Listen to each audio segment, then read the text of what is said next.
সিদ্দিকীকে সংসদে যাতে জয় বাংলা বলা যায়, সংসদে যাতে বঙ্গবন্ধু জয় বঙ্গবন্ধু বলা যায়, মুক্তিযুদ্ধের কথা বলা যায়, এই জন্য আমি লতিফ ভাইকে কালীহাটের থেকে নির্বাচনে দাঁড়াতে বলেছি এবং এই জন্য আমি সাপোর্ট দিয়েছি।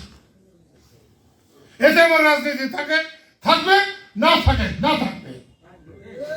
আমরাও সমর্থন দিলাম। আমি নির্বাচনে জয় বাংলা বলার জন্য, জয় বঙ্গবন্ধু বলবার জন্য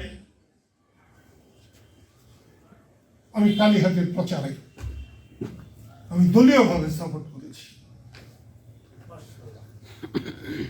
আমি যখন হাবিব আমার হাত ধরেছিল, আমার হাতে কষ্ট দেখে কাঁদছিল, আমি এর আগে জানতাম না যে টাঙ্গাইল গিয়ে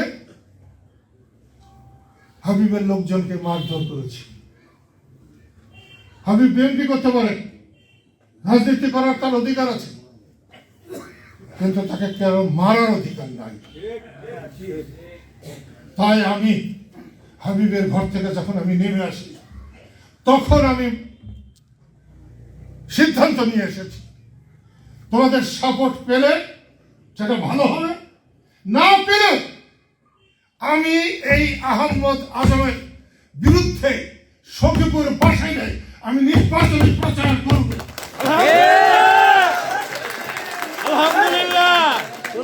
তোমরা যদি দলীয় ভাবে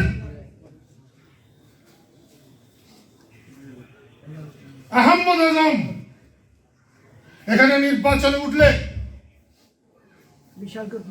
সরকার হয় নাই, তারা বড় সরকার হয়ে গেছে, এটা দেখাতে হবে।